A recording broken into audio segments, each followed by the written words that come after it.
Thank you very much, Margaret. Now let us share screen. Okay. Oops, hold on. I didn't want that. So what do I want? Uh-oh, I closed it.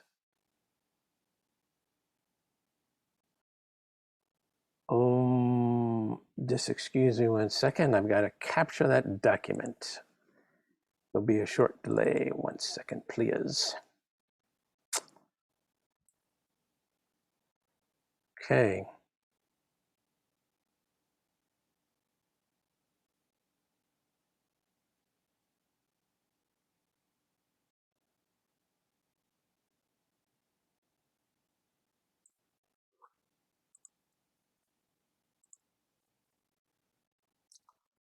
Okay, we're almost there.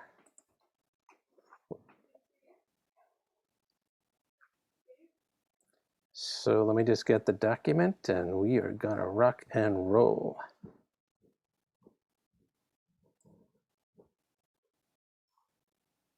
I'm locked up. So yeah. 1 second, please.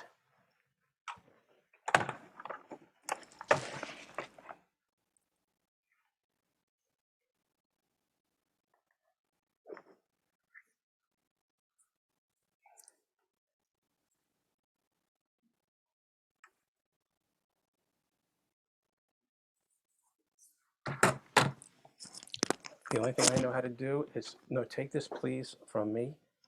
Take this with it and try to restart it. Sorry. Okay.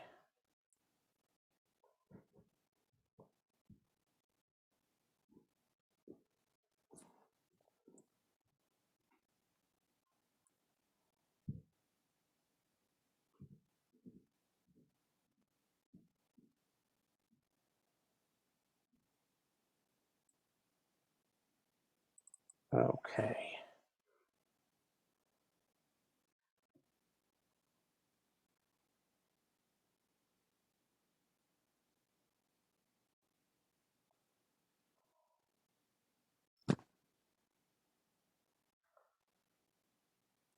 Thanks for bearing with us. Hold on.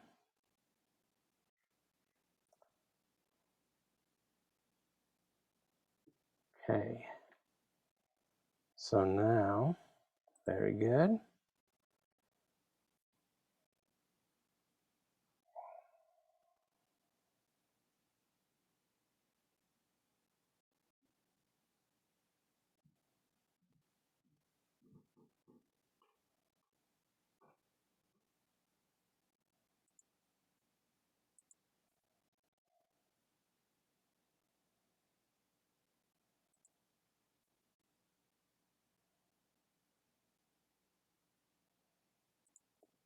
Okay.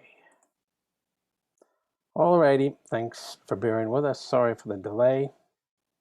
Let's first talk about our upcoming schedule. We have a super duper class coming up this Wednesday, a pre-Pesach class. We're going to go over two very interesting studies in Pesach. One is from the Handbook of Jewish Thought by Rabbi Kaplan, whom we've been studying all this time. And he's going to give a short history of the creation of the universe by Hakadosh Baruch Hu, by God, and show how the liberation of the Jews from Egypt and giving us the Torah at Sinai fits into the grand picture. We're then going to do a little study on Lot's Pesach and its significance from Rabbi Yoel Ben Nun of the Yeshivat Har Etzion in the Gush, talking about Pesach being observed before the Exodus. Using sources, using textual sources. So that's going to be a mind blower, but he's backed it up. It's going to be this Wednesday from 7 to 9 p.m. Please join us and bring your friends. And just as a reminder, we do have class next Sunday. We don't have class in 2 weeks. And then we resume on the following week, the 24th, with our regular schedule. Okay, now, we've been doing a deep dive into visualization meditation. And we've been doing reviewing a bunch of lessons from Dr. Maxwell Maltz and his cybernetics principles. And we're just at the point where he talks about how we use our mind. And that's a good opportunity for us to pivot and focus on the biblical understanding of the mind with Dor Shav, which I'll introduce in a minute. And we'll learn the perspective of the mind based on biblical texts, and that'll really fill in a lot of the blanks and give us some better background onto what Maxwell Maltz and a lot of other people who talk about utilizing the mind for various forms of meditation will get a better understanding of what they're talking about. And we're going to start talking about applied meditation, non-seating meditation, starting with walking meditation, bringing meditation off the cushion into everyday life. So we have a lot of stuff to go over. Okay. So as you know, this all started with Rabbi Kaplan talking about visualization, and he gave us a good introduction. We learned about the importance of energizing your vision. There's an emotional, energetic component to visualizing. That's key. We talked about how you can actually live in your mind. You can actually perform things in your mind and physiologically get better at what you do by virtue of that visualization, which is incredible stuff. The mind is quite a place. We talked about how it's important that you have an image of yourself because that controls the effectiveness of the vision. If you think you're a loser, then you're gonna end up having a self-fulfilling prophecy and end up losing. If you think you're a winner, the opposite takes place. So self-image management is key, which is parallel to exactly what we've been discussing with meditation as far as controlling the thoughts of your mind and shaping a certain perspective for yourself that's suitable for you, that's something that is appropriate for you, that makes you better. Okay, so all these various sources that we're touching on, both religious and non-religious, are all echoing the same thing about the importance of controlling your mind. But as we're discovering, we got to really understand a little bit more how that mind works. Okay, Stephen Siebold talks about it. He talks about how if you want changes in your real world, you have changes from within. The changes that you become a different person, therefore you have a different life, and things happen in your life differently. Okay. And we talked about how affirmations come in place, how you need a positive self-image, and how we talked about in our liturgy, it's so amazing that Chazal, that our sages came up with this whole formula for like in Yom Kippur, when we're just, we did this, sin, sin, sin, and yet we reaffirm God, but you got our back, we got your back. It's a great thing going on. We'll do this, we'll get it done. These experts in self-image development echo that. We had this down for ages about the importance of the proper self-image so you could persevere and become better. Amazing stuff we're uncovering. Okay, and we talked about how Matt Fury also reinforces you've got to energize the vision. He talks about that you've got to have energy, you've got to have emotion involved, feeling, imagination. All these feeds into the vision and makes it live. Okay. Okay. Now, as I mentioned, we were going to talk a little bit about the workings of the mind and how you can accomplish all this. Studying what Maxwell Maltz has to say, but we're going to pivot into Dor Shav. And I'll tell you why in just one quick second. Okay. Now, we came across Ethan's writings when we studied the soul, and he had this whole metaphysical philosophy derived from his understanding of biblical terms. And I call upon him for two reasons. One is he's really good at doing research into where different terms, where different phrases, different words appear in Tanakh, and understanding the context in which they're used and deriving a meaning from the words that way. That is a time-tested, traditional way of understanding Tanakh. Rashi did it all the way up to Shimshon Raphael Hirsch, all the way up to Rabbi Menachem Leibtag. This is a really fruitful way of understanding text and understanding biblical Hebrew. He does that. Plus, he's very well versed in both Eastern and Western philosophy, and he'll therefore compare some of his learnings, some of the stuff he learns, and his biblical understanding to these philosophies. And so he addresses how modern people think. We've all been exposed to a little bit of this, a little bit of that. He makes it relevant to us. So I think he's very useful when the mission is to understand how terms are used. And he did this remarkable study into the term lave, lamed vav, as a pathway into understanding the biblical understanding of the mind. He has 4 parts, and I have all 4 parts. He wrote this over 10 years ago, about 14 years ago, 15 years ago, and I've captured it. There's 4 parts, as I mentioned. 3 of the parts 2, 3, and 4 are still on the internet, and I downloaded them into a PDF. The first part was not available, but luckily, B'yad Hashem, I had printed it out, and I found it, and I was able to make a PDF out of it, and that's what we're going to look at tonight. But it has my little notes on it, so please forgive that. Part 1 just is no longer available on the internet anymore, so we'll make do with this. Okay. So again, he's studying the Hebrew word lave as a pathway to help us understand what is the biblical view of mind. And this will help us understand how we can visualize, how we can use our mind for all forms of meditation. Okay. So part 1 is entitled, part 1, the core of a unified self. This is what he says. Oops. Uh-oh. Okay. Starts off as follows. William Yeats wrote in a poem, God, guard me from those thoughts men think in the mind alone.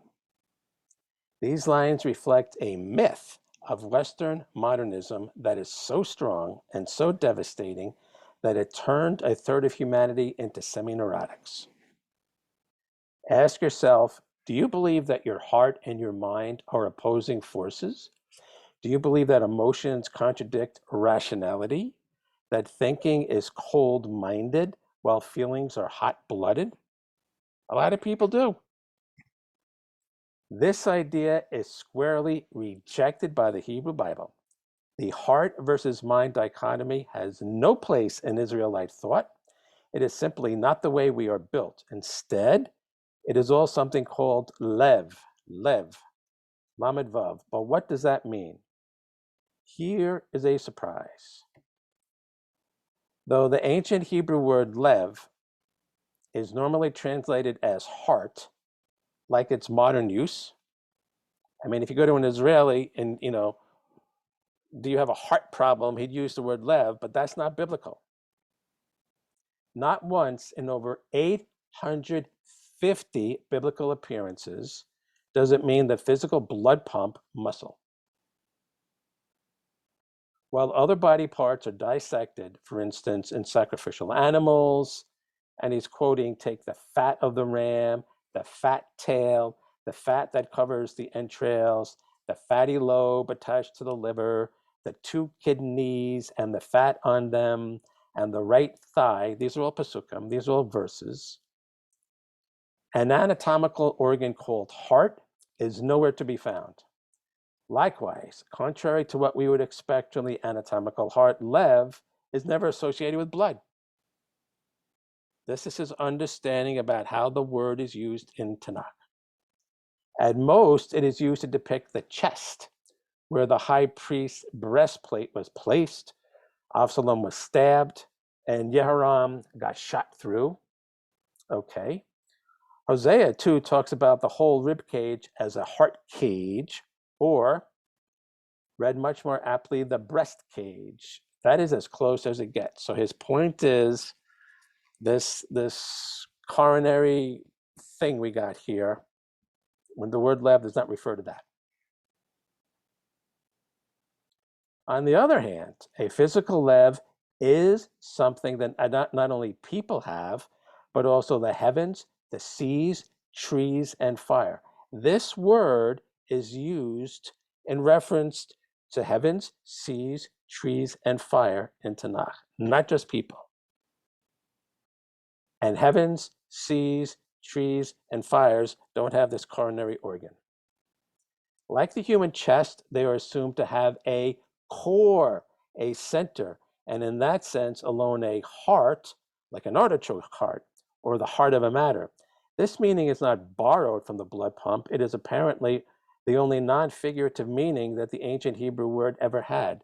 It's your core. So if we're looking for, so now we're getting closer. Lev refers to the core of you, the core of you, not this muscle, not this coronary muscle, the core. We are left then with well over 800 cases where lev is figurative, the seat of mental capacities. But which kind? What mental capacities?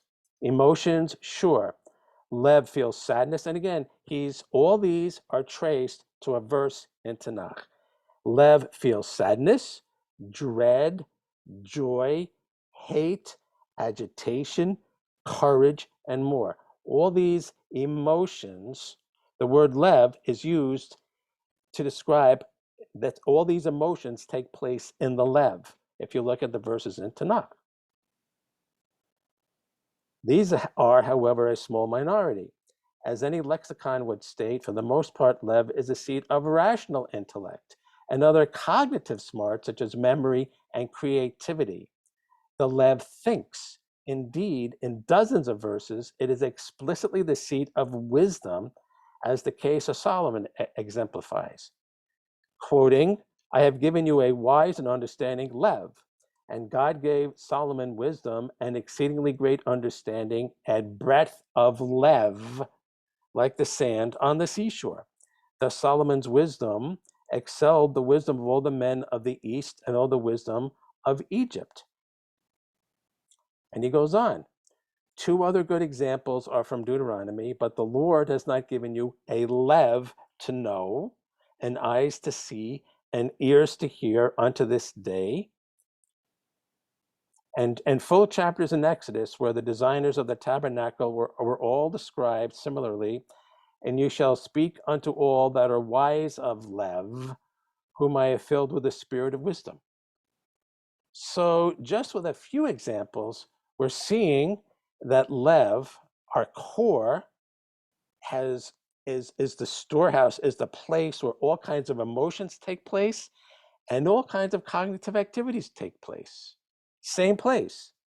So now you could see, why would it be that people like Matt Fury and all these other guys are talking about the importance of integrating and energizing the images in your mind? It's because they're all in the same place. Put them together. Okay. Clearly, Lev is the discerning mind, a mind to know, a brilliant mind to conceive, a breadth of mind to grasp the universe. Nothing to do with a heart expanding and emotional delight. Figuratively, then, as well as physically, Lev means core, the mental center of our being. It is the inner screen upon which our cognition plays. In modern language, that can only be translated as the capitalized mind, the Cartesian opposite of the body. Okay. This idea of mind is defined as the collective aspects of intellect and consciousness, which are manifest in some combination of thought, perception, emotion, will, and imagination. A rabbinic medrash lists over 50 things, from seeing through loving to inscribing, that this biblical mind is reported to do. It's quite an active place, and you can see that everything that goes on here. So when we meditate and we're sitting there trying to focus on the breath coming in and out of our nose, where are we sitting? Where are we positioned as we focus on the breath? We're in our lev. We're in our core. Amidst all these things, amidst all the 50 things plus, like the Medrash is telling us, takes place in there. That's where we go. That's where you go when you're trying to meditate and you're like, oops, I'm thinking about pizza now. I got to get back to the breath. You're in your lev. Okay. Detrimental is an understatement for translating lev as the figurative heart, a concept that has an innate emotional connotation, almost anti-rational, the effect of opposite of mind. In Shakespeare's day, when people still learned things by heart, it might not have been a problem. And he's quoting Shakespeare. Today, however, hundreds of such heartfelt, sentimental mistranslations skew the message and the tenor of the entire Israelite canon. So, heart, people pound their heart. Oh, I feel for you, buddy. That strikes me right here. And the problem that Ethan is telling us is that out of all the functions that take place in the mind, in the lev, the emotional stuff does take place, but it's a minority. There's all kinds of other stuff taking place in there. But if we connect, if we kind of fixate just on the emotions, and we consider that this coronary organ is the seat of emotions, then we're excluding the majority of what takes place in our mind. And if we want to use our mind and empower ourselves to have proper visualizations and energize and stuff, we can't exclude this stuff. We need to use it. So he's right, and he's helping us by pointing out that there's a misconception about the heart here. And if you have a clear understanding of what the Bible teaches, you'll realize that is a misunderstanding and we shouldn't follow it. Contrary to romanticized notions, we are not facing a flaky idea of heart wisdom. Rather, the above-mentioned feelings are lent a clear cognitive foundation. It is only the mind that judges a situation worthy of fear or a person deserving of hate. Okay. It is only the mind that judges a situation worthy of fear or a person deserving of hate. Okay. That deals with all the self-image stuff and the programming that we were talking about. Why? Because if you have it in your mind that that that squirrels are dangerous and you're going to walk outside, you're going to feel fear every time you see a squirrel, but that's as a result of your programming. Okay. And he's saying it's the mind that judges a situation worthy of fear. He's referring to what Maltz and Siebold and Fuhrer are talking about with this programming, this whole operation going on here. That's what he's talking about. Fear can come from a stock in the red as well as from a roaring lion. Exactly right. If we're got insecurities and we think the economy is collapsing and all this stuff, as soon as we see a stock price go down, fear, insecurity, we're feeding that into it. Joy, too, can arise from solving an equation in physics just as easily from recognizing the face of a long-lost child. All these terms, what he's describing, are references, and they're parallel to what we've been learning from Siebold and company about how we program ourselves, and these tapes that we create, these programs, take place in our mind. And as Ethan's saying, in our lev. We're sitting there in the middle of our lev, watching these things, reacting to it.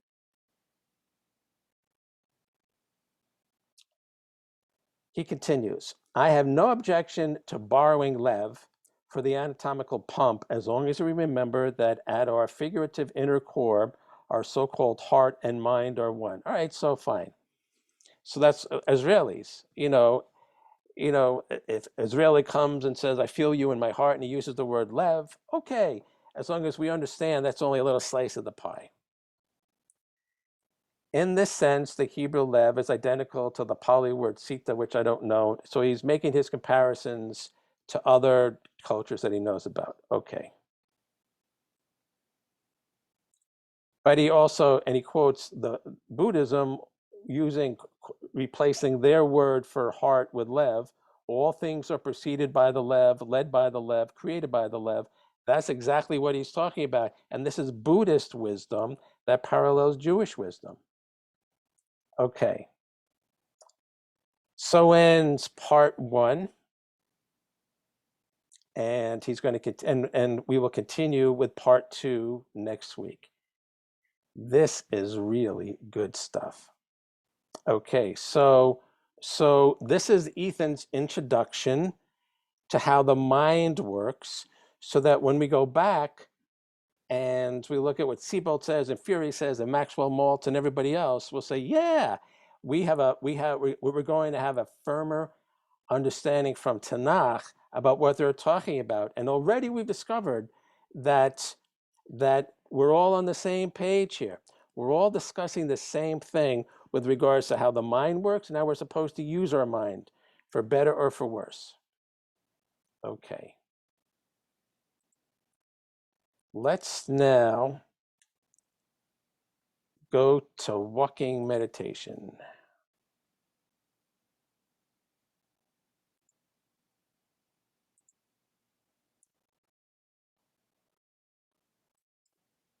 Oh, what did I do? Oh, there we go.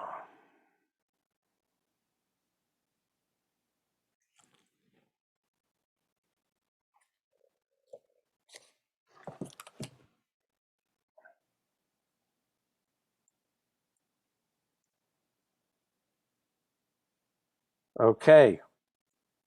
Walking meditation. Let's see what Bhante does. Now we're going to get off that cushion. So there's no more excuses. We're going to show you how to do this in everyday life. So if you get to do a sitting meditation, you're going to be able to do a walking meditation. Okay. This is what he says. We are right here. Traditional exercise. Our everyday existence is full of motion and activity. Sitting utterly motionless for hours on end is nearly the opposite of normal experience. Those states of clarity and tranquility we foster in the midst of absolute stillness tend to dissolve as soon as we move. Yeah. We need some transitional exercise that will teach us the skill of remaining calm and aware in the midst of motion. Walking meditation helps us make that transition from static repose to everyday life. It's meditation in motion, and it is often used as an alternative to sitting. Walking is especially good for those times when you are extremely restless. An hour of walking meditation will often get you through that restless energy and still yield considerable quantities of clarity. You can then go on to the seated meditation with greater profit. Okay, so we're not forgetting the seated meditation. All right, so he mentions how he and his buddies will be going on retreats and they'll just be sitting on the cushion for hours at end. Okay. To do the walking meditation, you need a private place with enough space for at least 5 to 10 paces in a straight line.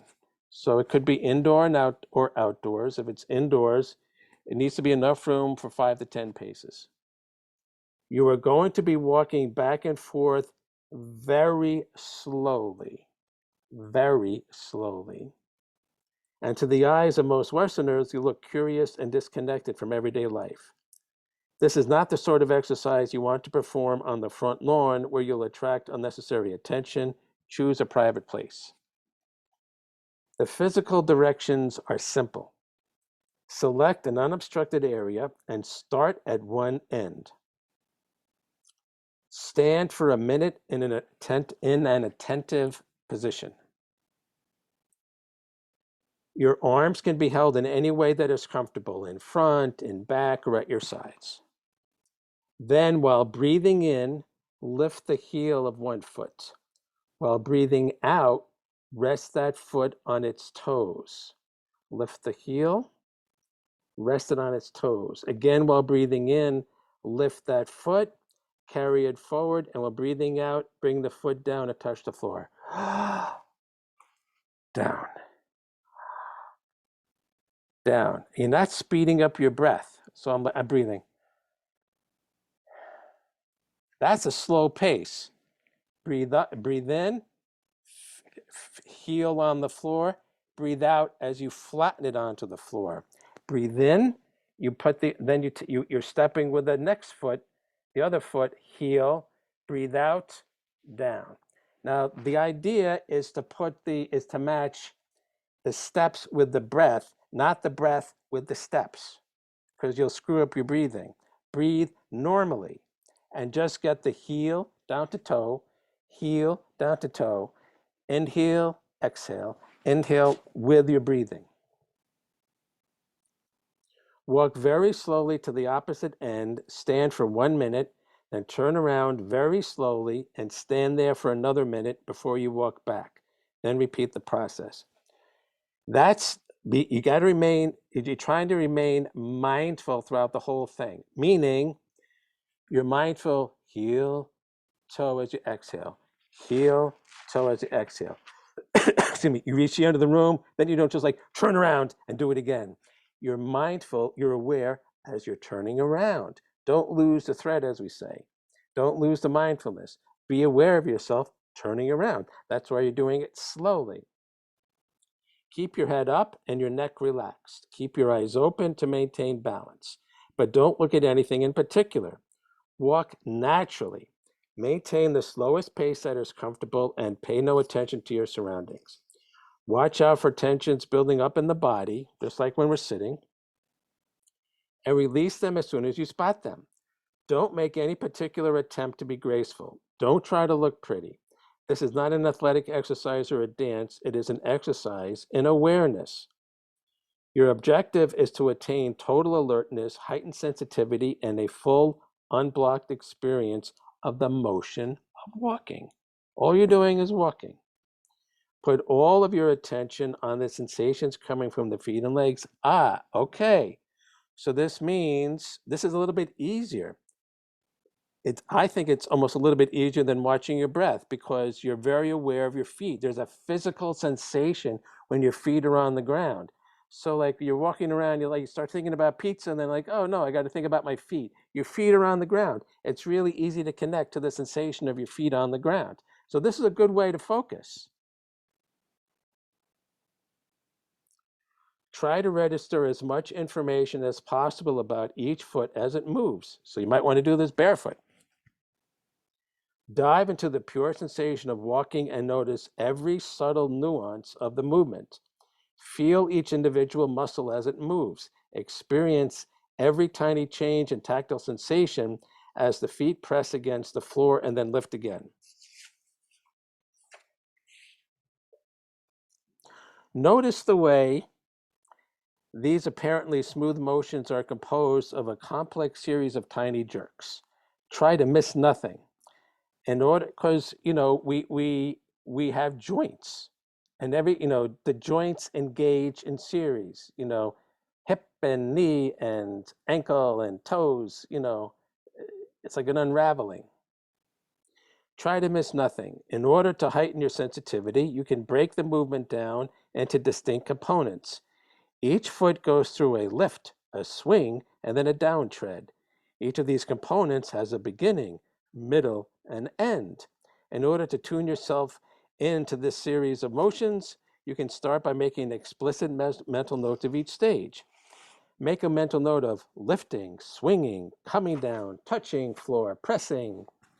You're narrating to yourself what you're doing. This is a training procedure to familiarize you with the sequence of motions and to make sure that you don't miss any. Right. You're saying this, heel, foot, toes, you're aware of the whole process. You're making yourself aware. It's registering the whole process.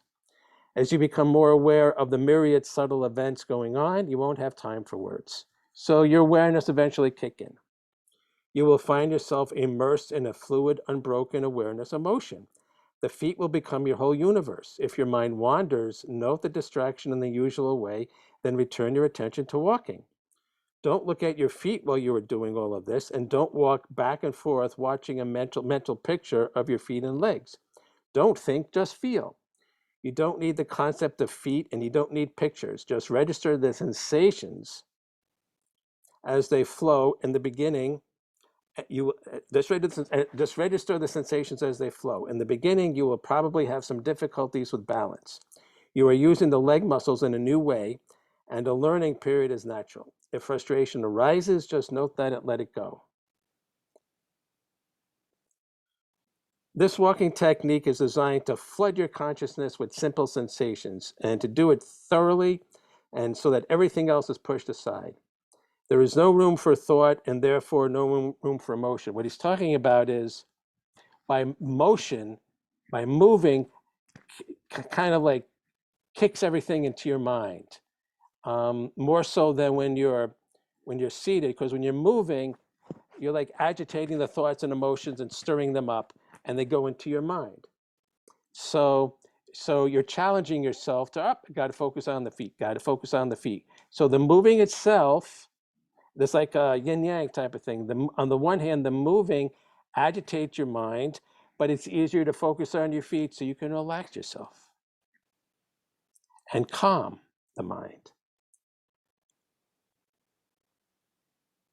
We are learning here to escape into reality rather than from it. Whatever insights we gain are directly applicable to the rest of our notion-filled lives. So that's what's the biggest value about this. The fact that this particular form of moving meditation has the double effect of, on the one hand, stirring up your mind, but by the same token, giving you the ability to relax yourself within all this stuff. Relax your mind. So that's what you need to be doing in everyday life. You're always doing something, engaging with people physically, verbally, and agitating thoughts and emotions. And if you develop the ability to settle while that's going on, then you are remaining mindful and full activity. This is the start of being able to do that. And it's really, every time you go for a walk, just focus on the feet in the way he describes. And he's talking about doing it slowly so that you can remain mindful and remain mindful the entire process, what your body's going through as it walks.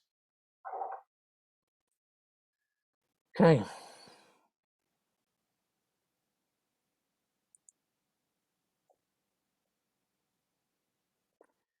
Margaret?